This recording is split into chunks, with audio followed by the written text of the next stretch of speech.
হাত দেবো না আমি, ঠিক আছে। বোর্ডে হাত দেওয়ার দরকারই নেই, রিমোটে সব বসে বসে কন্ট্রোল, ঠিক আছে।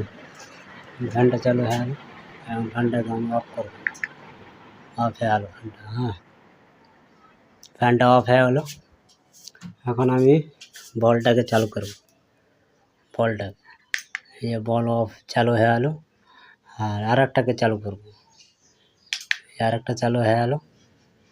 আমি, ঠিক আছে, এটা চালু হয়ে গেলো। এখন আমি বন্ধ করব, এটা বন্ধ করব, বন্ধ হয়ে গেলো, ঠিক আছে। এখন আমি এই ফ্যানটাকে চালু করব। এটা হলো স্ট্যান্ড পাঙ্খা, যে স্ট্যান্ড পাঙ্খাটাকে আমি চালু করবো, এটা ইনস্টল করছি।